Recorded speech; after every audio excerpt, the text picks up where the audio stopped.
Mi coronel. Como siempre, nuestro cordial y cálido saludo de bienvenida a quienes nos acompañan en la sala Zoom y a quienes nos acompañan en la emisión 193 del programa institucional de la Fundación Excelencia, Liderazgo y Transformación, la memoria histórica aún no contada del conflicto armado en Colombia. Para este episodio vamos a analizar, reconstruir y poner sobre el tapete los pormenores del ataque terrorista del bloque oriental de las FARC, encabezado en ese momento, en esa región, por alias Granobles, el hermano del Mono Jojoy, contra los habitantes del solariego y muy apacible municipio de Huaca, en el sur occidente, oriente del departamento de Santander, en límites con la cordillera que separa a este departamento del municipio, del departamento de Norte de Santander. Estos hechos ocurrieron el 11 de diciembre de 1997 durante la etapa final del gobierno del señor Ernesto Samper Pizano y fueron una muestra más de esa presión psicológica por medio del terror que las FARC, como brazo armado del Partido Comunista, quería imprimirle a una nueva dinámica de, entre comillas, negociaciones de paz, cierro las comillas, con las cuales los terroristas aspiraban a avanzar muy rápidamente hacia un gobierno de transición y la imposición del socialismo del siglo XXI. Este evento es importantísimo para la memoria histórica de lo que no se ha contado en nuestro país, porque fueron varias las víctimas tanto de policía como civiles que padecieron el demencial ataque criminal de las FARC y que por el solo hecho de que el municipio no es tan nombrado en la geografía nacional y en la vida política diaria del país, pasó completamente al olvido, pero en esta tarea que nos hemos propuesto de poner sobre la mesa los hechos como ocurrieron, lo traemos a colación y lo ponemos en primer plano porque la gente humilde de Huaca, Santander, sufrió uno de los peores atentados que cometieron las FARC en esa región del país. Mi coronel, para hoy 12 de septiembre de 2022 vamos a analizar un fenómeno complejo de violencia multiforme sucedido en la subregión García Rovira de Santander, convertido en imprescindible puntal geológico, geopolítico, geoestratégico para los intereses de los cabecillas de las FARC y el ELN, con miras a la implantación de un criminal sistema de violencias mutuas por el control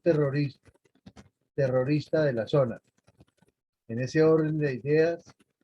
¿cuál es el impacto y cuál es el rol estratégico del hasta entonces tranquilo y pacífico municipio de Huaca, Santander, en esta estratégica zona de la cordillera oriental? Bien, entonces miremos los mapas que hay sobre la pantalla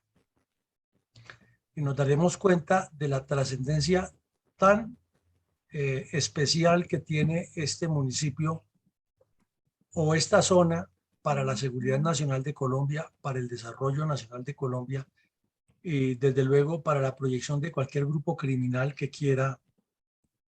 avanzar en un proyecto de toma del poder, habida cuenta de nuestra distribución geográfica en las regiones naturales que se ha dividido Colombia y la ubicación del centro de poder aquí en Cundinamarca, específicamente en Bogotá. Entonces miremos que el departamento de Santander ocupa un buen espacio, un gran espacio entre el nororiente del país, el centro del país y una salida importante hacia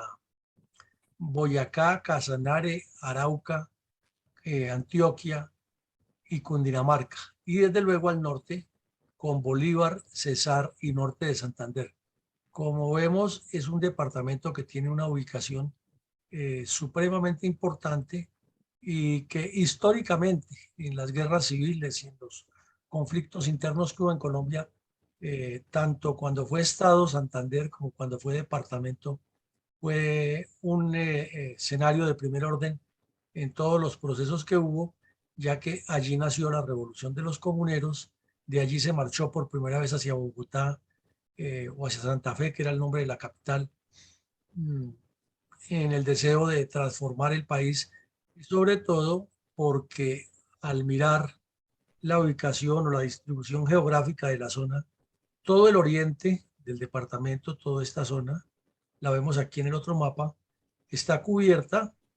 por la cordillera oriental. Y si recordamos, el plan de despliegue estratégico de las FARC fue sobre la cordillera oriental para llegar a la capital de la República por todos los puntos cardinales. Entonces, eso ya nos da una pauta importante de lo que es la trascendencia geopolítica y geoestratégica del departamento. Y ya al mirar el departamento por dentro, pues vemos que está perfectamente partido en dos sectores. El sector occidental, que es poblado, pero no tan poblado como el sector oriental, donde está la zona cordillerana. Y presenta una característica un poco compleja de entender, que en la parte baja o en la parte donde ya va tendiendo hacia el Valle del Magdalena, al occidente del departamento, en límites con Bolívar y Antioquia, o en la parte norte donde ya limita con Cesar, que es toda la zona del Bajo Magdalena, es menos poblado, tiene menos carreteras y tiene naturalmente más ríos, todos nacidos en la cordillera, que son tributarios del Río Grande de la Magdalena. Y en el oriente, a pesar de ser la zona más montañosa, pues tiene, como vemos, muchas más vías de comunicación terrestre, no todas de primer orden, pero tiene bastantes vías, y su capital está muy cerca de la Mesa de los Santos o en las cercanías de Palo Negro, en Bucaramanga, que se llama la capital, que ya tiene área metropolitana de acuerdo con la organización que le han dado. Entonces vemos que el departamento se caracteriza porque hacia el occidente va tendiendo a ser plano o semiplano y muy cálido y con un valle grande sobre el río La Magdalena. Y hacia el oriente va creciendo y tiene en la mitad atravesado un gran río, que es el río Chicamocha, el cañón del Chicamocha, que además de su belleza natural, es un gran obstáculo geográfico que es necesario superar con puentes y con una colonización de larga data por los campesinos. Y como vemos por los colores de la diferenciación de pisos térmicos, hay una parte cálida de temperatura media, donde se cultivan todos los productos de clima templado en Colombia. Entonces hay café, hay piña, hay mangos, hay yuca, plátano, etcétera. Y más al oriente del departamento comienza a subir hacia regiones de alta montaña, inclusive el famoso páramo del Almorzadero,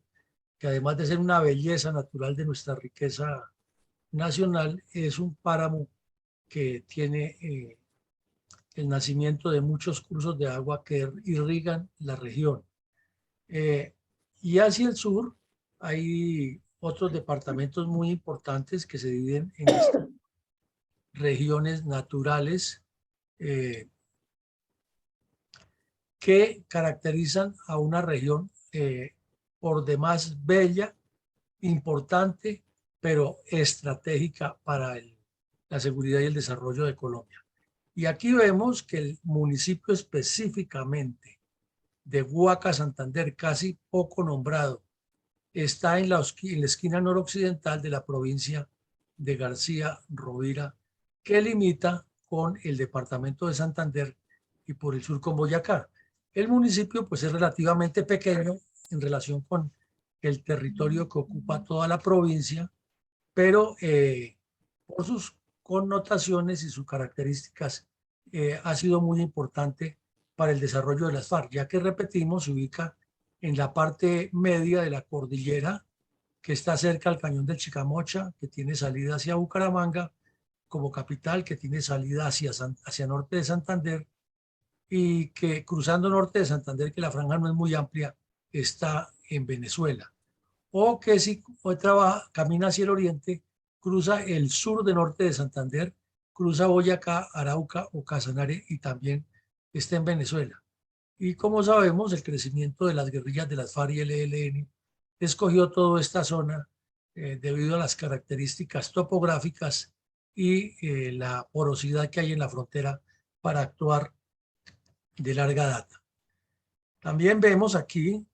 un mapa de las provincias que componen el departamento de Santander. Entonces vemos que la compone Soto Norte, la metropolitana que abarca a la ciudad de Bucaramanga y todas las que la rodean. Es una de las provincias más grandes del departamento. Y al occidente está la provincia de Yariguíes, que ya la hemos analizado. Es donde históricamente se asentaron las tribus yariguíes. Baja y se cruza con la provincia comunera, que lo hemos analizado, siempre tiene una característica extrañísima, que es esta especie de muela larga que llega casi hasta el Magdalena, pero que Yariguíes la tapa con otra muela. Son disposiciones geográficas un poco extrañas de entender, porque si toda esta zona es plana, porque ya está pegada al río Magdalena, y la provincia comunera se extiende, pues lo lógico era que todo por lo menos este pedazo fuera de la provincia comunera y esta parte fuera de la provincia de Vélez. Pero así está distribuida y es lo que hay. Y la provincia comunera, que es histórica porque ahí se gestó la revolución de los comuneros, y la Guanentá, donde estuvieron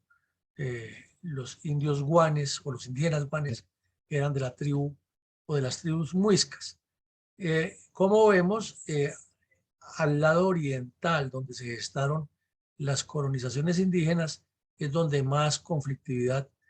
inició en Colombia, pero luego este departamento se extendió el problema de la violencia a todas sus regiones y se podría decir que Santander, como Antioquia, como Tolima, como Huila, como Cauca, como Valle, no tiene un solo departamento que no haya sido afectado por la presencia de los bandidos de las FARC y del ELN. Entonces, eso nos da otra característica y tiene varias ciudades ubicadas en su contexto. La más conocida o la más famosa es la ciudad de Málaga, que queda como capital de la provincia de García Rovira. Mirando las fotos, pues es un municipio supremamente hermoso, de arquitectura colonial, parece una tacita de plata, con un parque central bien bonito, bien mantenido y con unas zonas a su alrededor que realmente son paraísos de ensoñación y que traen, eh, cuando se ven esas fotos, inmediatamente a la mente la música santanderiana colombiana, que es tan hermosa y tan famosa en nuestros escenarios nacionales e internacionales, como la de Pueblito Viejo. Llegar a un pueblo de Santander, por ejemplo, a este mismo de Huaca, a las 6 de la tarde, y escuchar esa canción Pueblito Viejo, parece que hubiera sido compuesta para ese sitio. Y ya mirándola en profundidad, como decíamos, hacia el oriente, cada vez las montañas son más altas, más corrugadas y con muchos cañones por donde corren cursos de agua, y desafortunadamente con el fenómeno de la deforestación. Pero al mirar desde el aire en contexto el municipio, lo encontramos también enclavado en una especie de meseta en la parte baja de una montaña a la cual le han causado mucha deforestación y lo pone en riesgo de cualquier problema de deslizamientos. Entonces, aquí vamos a ver brevemente un video que nos complementa más la idea de lo que es el municipio de Huaca. No tiene mayor explicación, pero tiene unas imágenes muy bonitas y muy descriptivas. Ahora, ¿qué pasó? Se pegó. Como siempre, la tecnología nos da vuelta, mi coronel. No se pegó, tocará ponerlo al final. Bueno, avancemos, mi coronel. Mi coronel, ¿cuáles fueron los antecedentes de la sangrienta incursión de las FARC contra los habitantes de Huaca en 1997? Muchos, como siempre, ocurre en todo este fenómeno de la guerrilla y la violencia en Colombia, que no se puede circunscribir a un informe único o específico o sesgado, sino que demanda toda una construcción histórica y un concepto integral de lo sucedido. Se calcula que para el año 1972, 74, 76 fueron llegando guerrillas comunistas a esta región, porque desde los años 50 y 60 ya el Partido Comunista había trabajado sobre la zona del Carario-Pón, la construcción de núcleos comunistas de apoyo a procesos armados guerrilleros. Y ellos fueron distribuyéndose por diferentes municipios y más o menos se calcula que en el 76 comenzaron a aparecer por el área rural del municipio de Huaca, pero de manera muy transitoria, como de paso hacia Santander, como de paso hacia Boyacá, pero ya se había presencia de bandidos de las FARC en esa región. Poco a poco, la guerra, mirando que Huaca y toda esta zona de García Rovira está empotrada sobre la cordillera oriental, se fue trasladando hacia ese sector y ya hubo más combates en diferentes municipios y hubo muchos enfrentamientos que fueron quedando registrados en la historia como presencia terrorista de las FARC en la región y como ya un fenómeno creciente de la ubicación estratégica de los frentes del bloque oriental sobre la cordillera oriental para avanzar en sentido suroccidente hacia la capital de la República, separarla de Bucaramanga, abrirla del oriente y tener contacto con Venezuela, con Arauca, con Casanare y con Boyacá. Entonces, como vemos, ninguna cuadrilla de las FARC nació por casualidad ni sin hacer parte de un plan estratégico. Y siempre nos decían las FARC en sus documentos que se les incautaban para la época, era que estaban trabajando alrededor de 30 ciudades. Entonces, si se quiere recomponer todo ese concepto y decir la verdad de lo que pasó en la historia, pues hay que tener como base que es un proyecto del Partido Comunista, que es un proyecto de desarrollo subversivo de sus cuadrillas que gravitan alrededor de puntos muy concretos como tener 30 ciudades determinadas o predeterminadas por un sector específico, que hay una línea de despliegue sobre la cordillera oriental y que todas estas cuadrillas buscan cooptar los valles del Magdalena y del Cauca en todo el territorio y desde allí manejarlas, o mejor, manejar esos dos valles desde las montañas que están circundantes en las tres cordilleras, pero que como la capital de la República queda sobre la cordillera oriental, entonces ese es el objetivo principal. Y que como la ciudad de Cali queda enmarcada entre las cordilleras central y occidental, actuar sobre esa capital en ese sentido y las otras 28 ciudades hacer ese proceso de la ubicación de guerrillas a lo largo y ancho del país. Si no se entiende estratégicamente, geopolíticamente y tácticamente cómo era que se hacía eso, pues estábamos librando una guerra en la que cada quien peleaba por su pedacito y no tenía claro el mapa ni entendía que la sumatoria de lo que ocurría a nivel nacional había que traerlo a cada territorio local para entender las intenciones de cada cuadrilla. Quienes lo hicieron así tuvieron mucho éxito en las operaciones porque se podían anticipar a lo que planeaba la guerrilla y evitar que los golpeara. Pero por lo general, quien no tenía esa información siempre fue golpeado por los bandidos porque ellos llevaban la iniciativa estratégica. Fueron ya en la medida que se fue haciendo más presente toda esta construcción que estamos describiendo, fueron apareciendo más acciones criminales en la región, ya más secuestros, más asesinatos de campesinos, más desplazamientos, más robos de tierras, más reclutamiento de menores, más extorsiones, etc. Y como llegamos a la época del señor Samper, que estaba completamente desprestigiado, que no gobernaba, que puso de ministros de defensa a personas absolutamente ignorantes del cargo, como sucede ahora y ha sucedido desafortunadamente desde cuando el señor Gaviria nombró a su primer ministro de Defensa Civil. Los rumores del asalto eran grandes, la policía no atinaba a alistarse para defender porque le anunciaban que le iban a asaltar todos los municipios, no había suficientes tropas del ejército ni medios para apoyar, la Fuerza Aérea no contaba en 1997 con los recursos que cuenta ahora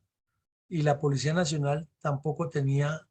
esas cercanías con el combate como les tocó después, sino que era el comienzo de una nueva etapa. Pero por su parte las FARC hacían todo tipo de propaganda, llevando periodistas de la época muy famosos como Jorge Enrique Botero, Diana Calderón, Yamid Amat, todos haciéndoles el juego, dándoles entrevistas y presentándolos como el comandante guerrillero, dando a entender siempre el argumento de que no eran terroristas, sino que eran los representantes del campesinado y el mismo cuento de los marranitos y las gallinitas de tiro fijo. Y el país entraba ya en un estado de zozobra. Las FARC habían cometido en distintas partes del país unas acciones bastante impactantes, como las Delicias, como Patascoy, como la Carpa en el Guaviare, por mencionar tres, o San Juanito en Cundinamarca, por agregarle uno más. En esta región, desde la llegada de las guerrillas, hubo ya coordinaciones FARC y ELN, porque todos sabemos que el ELN escogió como sector de acción criminal el centro y noroccidente del país y que el cura Pérez estableció sus campamentos madre tanto en el sur de Bolívar, que no es muy lejos de esta región y limita con Santander, y el Catatumbo, que tampoco es lejos de esta región, o sea que esta región queda más o menos en la mitad equidistante de esas dos zonas. Y al moverse el ELN por toda esa zona, en particular por la región metropolitana de Bucaramanga y por la región de Yarigüíes, pues tenía que hacer coordinaciones y las comenzaron a hacer y no tuvieron tanta conflictividad entre ellos como si la tuvieron en otras regiones. Pero allí las hubo, esas coordinaciones. En ese proceso es obvio y lógico deducir que las FARC no crecieron en forma geométrica y matemática solamente con el grupo armado, sino que detrás de ese grupo armado había una infraestructura civil, una infraestructura clandestina, una infraestructura organizada de apoyo con el Partido Comunista Clandestino, las milicias bolivarianas y el Movimiento Bolivariano Clandestino. Son tres organizaciones en las cuales el Partido Comunista y las FARC han trabajado muchísimo, en particular al Movimiento Bolivariano Clandestino,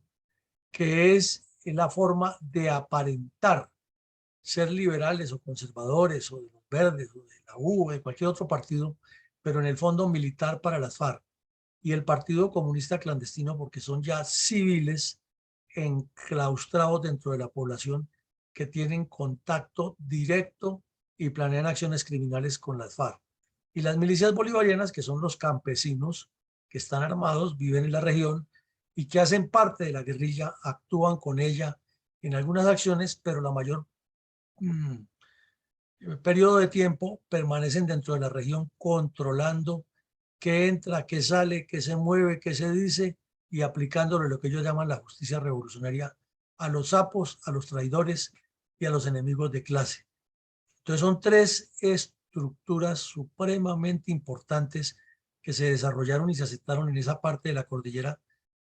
como en todas partes del país donde haya guerrillas, y que curiosamente nunca fueron ni siquiera mencionadas en Cuba y en el acuerdo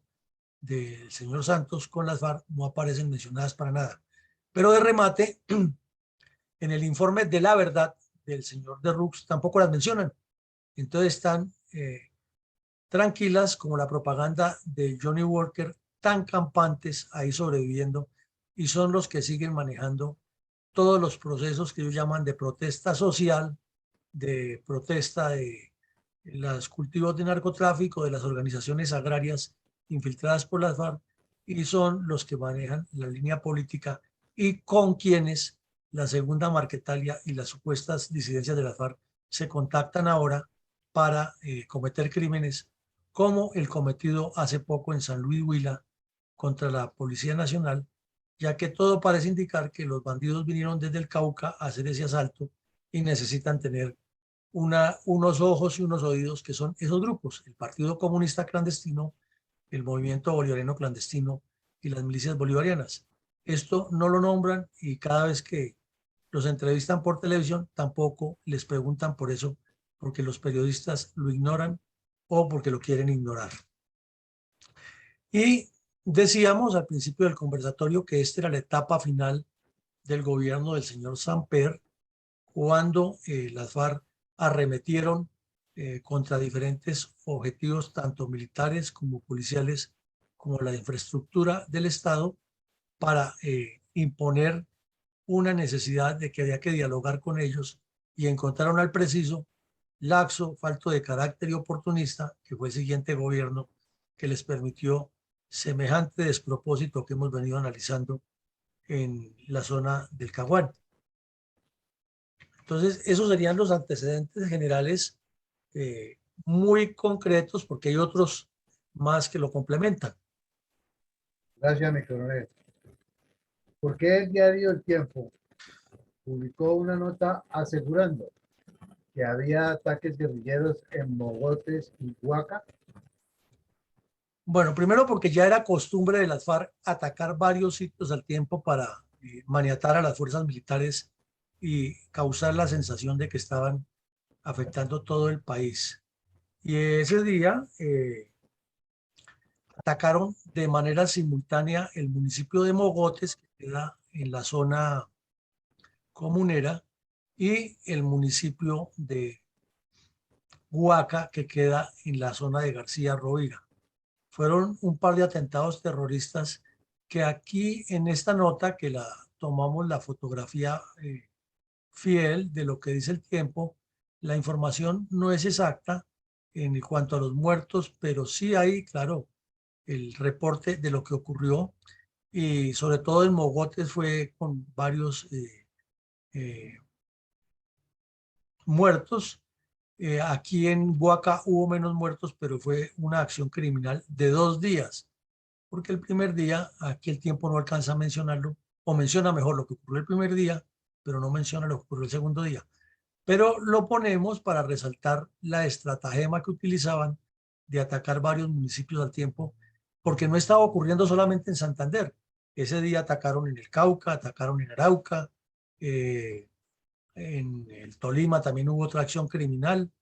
y si no estoy mal, en Antioquia. Entonces, eso hacía que se dificultara la acción de las fuerzas militares, con otra característica muy compleja, es que usualmente los cambios de comandantes de las unidades militares y policiales se realizan en diciembre y coincide también ya con el alistamiento de los permisos navideños y de la celebración cristiana de la época de la Navidad, y suele suceder que por toda esa dinámica de los ejercicios de las entregas, de los conteos de material, de las verificaciones de personal y todo lo que se relaciona con una entrega de una unidad militar o policial, se disminuye la intensidad de las operaciones militares en algunos sectores donde ocurren cambios de comandante. Se hacen también otros procedimientos administrativos y para esa fecha también las unidades militares están en el cierre anual de todo su manejo administrativo y tienen que hacer una serie de coordinaciones. Entonces, para esa época planearon este atentado el 11 de diciembre sobre algunas partes y tenían preparado la cereza del postre, que era en el sur del país, el asalto a la base de Patascoy, que como ya vimos estaba planeada también para el mismo día. sino que se presentaron algunos problemas internos allá de clima, de movimientos que hubo de una tropa, etcétera. Entonces la aplazaron y por eso fue unos días después, pero el asalto a la base Patascoy también estaba para ese día previsto. Entonces, como vemos, era toda una estrategia y por eso colocamos ese pantallazo de lo que publicó El Tiempo con respecto a eso en ese día.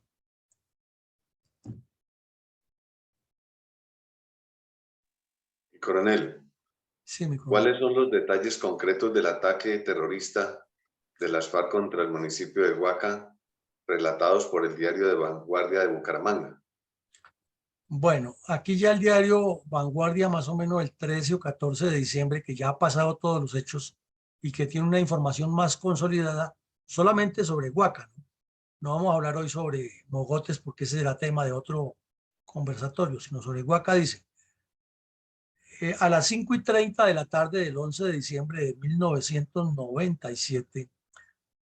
unos 300 hombres armados del Frente 45 de las FARC, al mando de alias Granobles, o sea,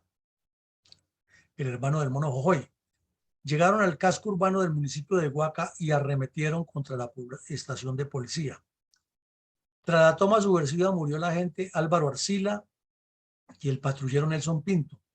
y otras 4 personas resultaron heridas. Los subversivos también arremetieron contra las instalaciones de la alcaldía, la registraduría y el banco, cuyas edificaciones quedaron destruidas. Entonces, aquí no lo explica el audio, perdón, el texto de Vanguardia, pero el ejército apoyó esa noche y la Fuerza Aérea apoyó con el avión fantasma. Y entonces dice, al día siguiente de la toma, 43 uniformados que salieron desde Bucaramanga, o sea, la Policía Nacional optó por enviar 43 policiales desde Bucaramanga a apoyar la seguridad de Huaca y la zona, fueron emboscados en el sitio El Alto El Término, ubicado a 20 kilómetros de la cabecera municipal. En el hecho perdieron la vida los agentes Aristóbulo León, Luis Marín, el patrullero Wilson Leal y el sargento Beltrán. Otros 19 uniformados resultaron heridos. Entonces, como ven, 5 muertos el día siguiente al asalto y 19 heridos. Y 2 muertos policiales el día del asalto, son 7, y otras 4 personas resultaron heridas.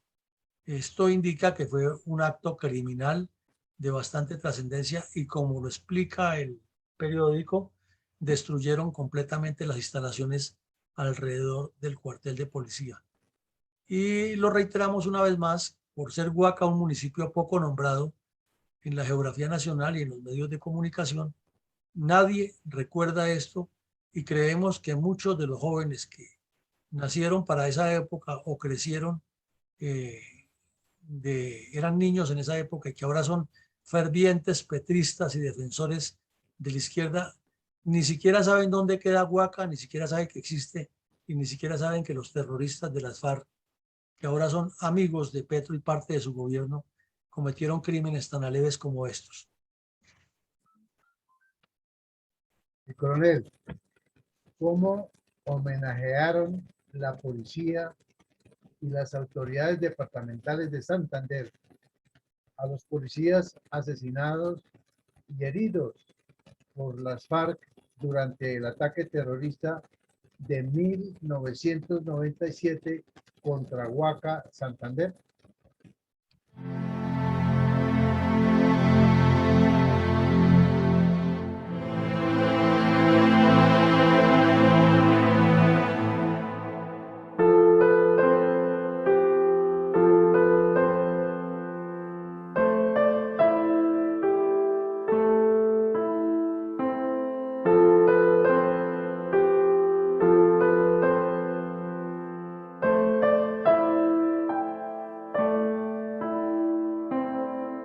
Estamos en el municipio de Huaca,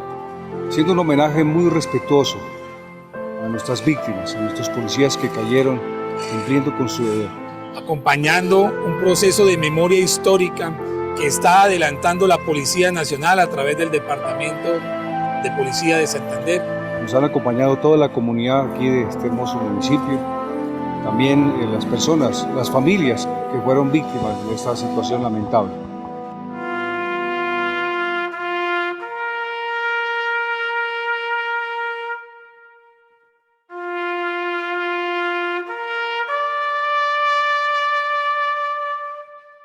Hacer un proceso de memoria histórica en aras también del componente importante de reparación integral como medida de satisfacción por las víctimas del conflicto que después de un atentado de las FARC el pasado 11 de diciembre del año de 1997 perdieron la vida algunos sargentos, agentes y patrulleros de la Policía Nacional, pero también de la sociedad civil, como fue la familia Tarazona y la familia Méndez, quienes perdieron a Marco Arturo, quienes perdieron a Octavio Méndez, que han dado su vida y lo han dado todo por la defensa del pueblo colombiano y por mantener el orden y la institucionalidad, no solamente en nuestro municipio, sino en todo el territorio santanderiano. Fue terrible. Para mí al principio fue muy duro y incluso no quería continuar en la policía. Pero yo creo que a veces los hijos son los que lo hacen seguir en adelante, porque a mí me quedaron 2 hijas. Entonces ese fue mi motor, mejor dicho, para yo continuar y seguir viviendo por ellas, más que todo. Y estar en mi policía, que a pesar de todo ya cumplí mi tiempo y estoy ya ahora, gracias a Dios, ya pensionada. Me siento muy contento con el Departamento de Policía de Santander haciendo este homenaje a nuestros héroes caídos. En ellos está mi papá Álvaro Tarazona, mi padre, quien fue asesinado acá en nuestro municipio, igual a los agentes que murieron en la toma guerrillera. Y este lindo homenaje, la gruta y la placa que quedan en nuestras memorias. Ojalá que entremos en el camino del diálogo civilizado y la comprensión entre todos los seres humanos para que en nuestro país y en el mundo cese el camino de la violencia y podamos por fin los seres humanos y toda la comunidad disfrutar en paz. De la mano de Dios para rendirles ese homenaje fraterno. No los olvidamos, esa memoria histórica que siempre la llevamos, siempre va a estar ahí, para que ese homenaje a estos hombres y mujeres policías que cayeron cumpliendo con su deber no pase desapercibido y no los vamos a olvidar nunca. Para uno es un dolor muy grande, la verdad que sí. Y no me gustaría, que más gente siga viviendo esto. Y a pesar de todo, todavía se vive todavía.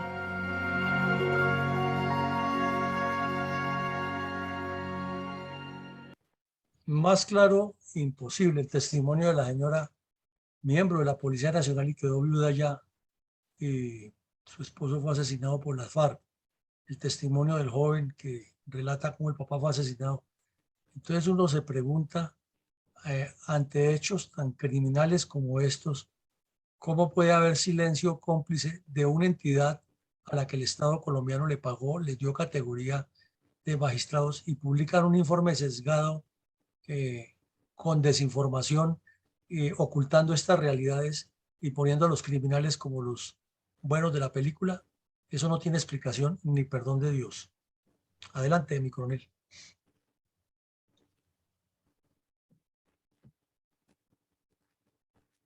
Como es usual, usted nos hace un balance final de reflexiones respecto a los hechos del conflicto que analizamos a diario en este espacio de opinión y estudio científico de la violencia en Colombia. ¿Cuáles reflexiones nos trae para el día de hoy? Pues muchísimas, ¿no? Siempre es difícil sacar conclusiones y reflexiones definitivas y concretas, pero trataremos de acopiar algunas que nos dan la pauta de lo que estaba pasando en Colombia en ese momento y de lo que sigue pasando, producto, entre otras cosas, de la ignorancia y el desconocimiento de todos estos hechos por parte de la ciudadanía. Resulta que esto es historia y esa historia debería ser contada a los estudiantes en todo el país y ser materia evaluable para que los jóvenes crecieran entendiendo la realidad de lo que ocurre en nuestro país con la violencia comunista. Y tenemos que para la época en todas las regiones del país, y esta no era la excepción, el oriente del departamento de Santander, la provincia de García Rovira, un crecimiento cuantitativo y cualitativo de grupos terroristas, de grupos criminales encabezados por las FARC y el ELN, y que venían aumentando tanto en número como en presencia, como en acciones delictivas y asesinando a los campesinos que no les caminaban a su proyecto. Y eso no se menciona para nada en ninguno de esos informes de memoria histórica, sino que se habla de víctimas colaterales y que qué pena lo hicieron, pero que ya miremos para adelante y que pasemos la página. Y no se cuenta la verdad de lo que pasó. Es indudable que el Congreso de la República, como lo fue durante el gran paro que soportó el presidente Duque por la izquierda que quería derrocarlo y poner un gobierno comunista, como está ocurriendo ahora y como ocurrió en la época en que el señor Santos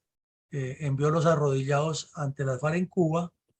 el Congreso de la República ha sido complicidad por acción o por inacción. La mayoría de ellos por inacción, porque los que son amigos de las FARC pues son cómplices de ellos, están en el Congreso. Pero los otros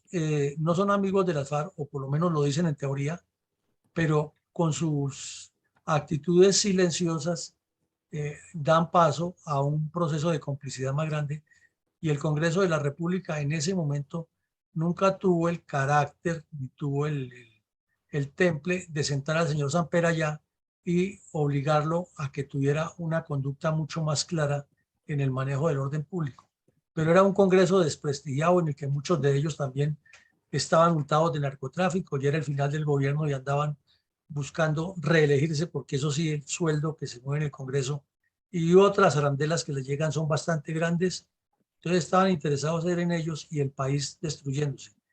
Y fuera de eso, sirviéndole de cómplices y de mediadores a la guerrilla, que la necesidad del diálogo, a sabiendas de lo que estaban haciendo los terroristas. Esa violencia en la región, como lo describíamos al principio, es calculada, es parte de un proyecto estratégico, es la ubicación de cuadrillas en sectores específicos y determinados para ir aflojando al adversario, que era el Estado colombiano, y a los colombianos, y demostrar que tenían el poder para avanzar. Una vez más quedó demostrado el heroísmo de la Policía Nacional y la resiliencia de la población civil, que supera las dificultades, pero no las olvida, y ahí lo vemos en ese homenaje sentido de la policía, como los habitantes de ese pueblo no olvidan lo que pasó, por más de que después aparezca el señor Timochenko o cualquier otro bandido de las FARC a echarles el cuento de que aquí estamos nosotros y ponemos la cara y que todo bien, todo bien.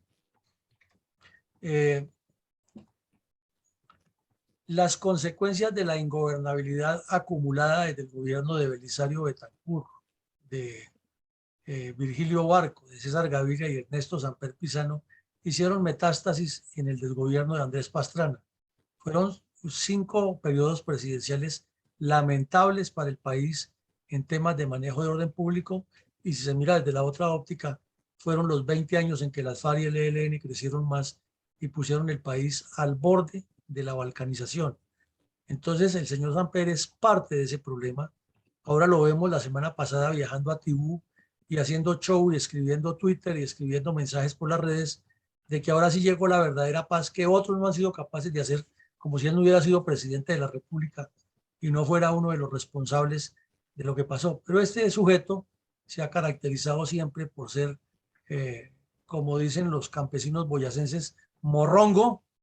Además se ha caracterizado por ser cínico y por ser descarado para lo que dice, porque no es la primera vez que sale con ese tipo de declaraciones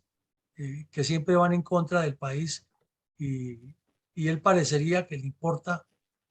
un pepino lo malo que le pase a Colombia, con tal de que él en cada ocasión esté ubicado. Ahí lo hemos visto defendiendo en UNASUR a los comunistas, diciendo que las FARC no son chicos malos, que hay que entregarle lo que sea, que cuál es el problema, y ahora salió con la última, que ahora sí se está haciendo la paz que otros no fueron capaces de hacer. Increíble, un personaje tan siniestro y que haya tenido el honor de ser presidente de Colombia, que fue un deshonor para nosotros. Y esta es una importancia, una región muy importante en la guerra revolucionaria, ya lo vimos por su ubicación por la posibilidad que tiene del tránsito a lo largo de la cordillera o hacia el oriente y occidente de la cordillera con destino hacia la frontera y los departamentos fronterizos o hacia el occidente para caer al Valle del Magdalena. Y finalmente, esta acción criminal fue parte de la acción de presión, de esa presión permanente contra el gobierno entrante, que ya se presumía que era el del señor Pastrana, que perdió el juguete en el 94, no porque fuera el más capaz, sino porque era el menos malo de los dos que estaban, que era Samper y Pastrana, y perdió porque el cartel de Cali le financió la campaña a Samper y obtuvo unos votos más. Y luego entonces los 4 años de Samper, Pastrana se dedicó a buscar ser el presidente porque el juguete le tenía que llegar, era el único juguete que le faltaba al niño para ser feliz en la vida, y entonces logró que lo nombraran presidente y ya las FARC sabían que ese era el ganador. Es más, ayudaron a que fuera el ganador en las regiones donde tenían presión, no porque Pastrana fuera lo mismo, sino porque lo necesitaban para manipularlo, y en efecto lo hicieron, como lo hemos analizado en los diálogos del Caguán. Entonces, llegamos ya a la parte en que mi coronel González nos ayuda con sus comentarios. Vamos a buscar el video que nos falta y entonces mi coronel González, adelante. Gracias, mi coronel. Es una dolorosa historia la que ha dejado las cuadrillas de las FARC asesinando colombianos humildes y policías servidores de la nación, que siempre están velando por el bien común. Es inconcebible que pueda existir tanta maldad en la mente humana, que ha sido adoctrinada por el perverso comunismo para destruir al pueblo colombiano. Estos hechos no pueden ser olvidados. Es necesario que se presenten y se tengan claros para evidenciar la verdad de esa crueldad de los tenebrosos cabecillas de las FARC, que ahora se pasean como si fueran mansos corderos y reciben grandes dádivas también del mismo pueblo colombiano, que les paga sus excelentes salarios y les da privilegios políticos y sociales, como si hubieran sido unos verdaderos servidores de la nación. Muchas gracias, mi coronel. Bueno, mi coronel, muchas gracias. Estoy aquí luchando con el video porque ya lo encontré, pero no me abre, no sé por qué, no me da posibilidad de compartirlo. Vamos a ver si lo encuentro, que es un video. Aquí está, ya está. Es un video bonito, nos da una visualización de lo que es la belleza natural de este municipio.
Mientras volvemos a colocar, mi coronel Alarcón nos lee, por favor, los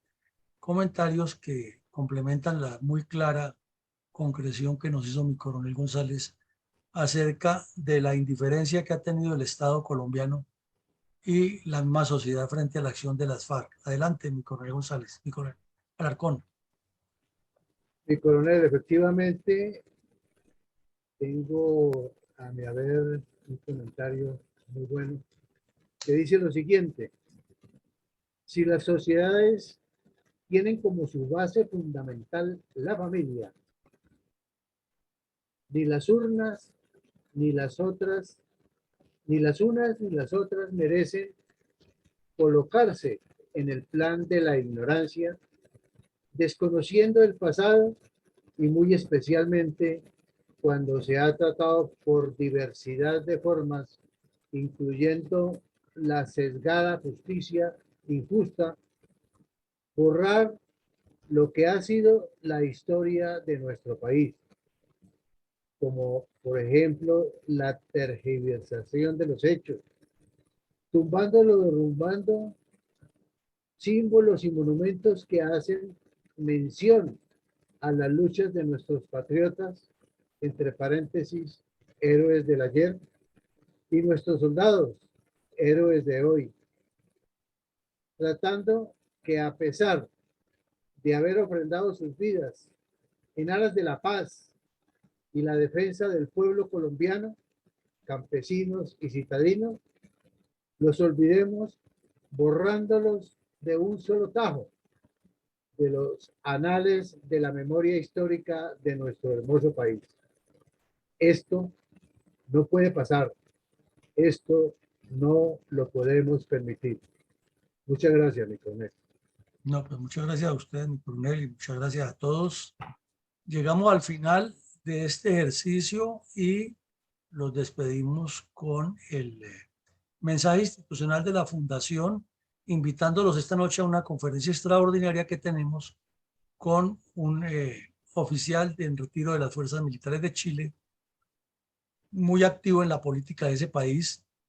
que estará aquí analizándonos lo que sucedió y el escenario que se está viviendo en la hermana República de Chile con la votación de las personas en el plebiscito que le dijeron no a la constituyente. Y tenemos mañana, por la mañana, continuaremos con nuestro ejercicio académico del análisis del conflicto armado. Entonces los dejamos con el mensaje institucional y les deseamos un feliz día a todos. Invitado nuevamente para que todos los días, de lunes a sábado, de 7:30 a 9 de la mañana, se conecte a las redes sociales de la Fundación Excelencia, Liderazgo y Transformación, a escuchar en la voz de sus protagonistas la verdadera memoria histórica de la violencia desatada durante varias décadas por las guerrillas izquierdistas contra Colombia. Lo esperamos en nuestra próxima emisión.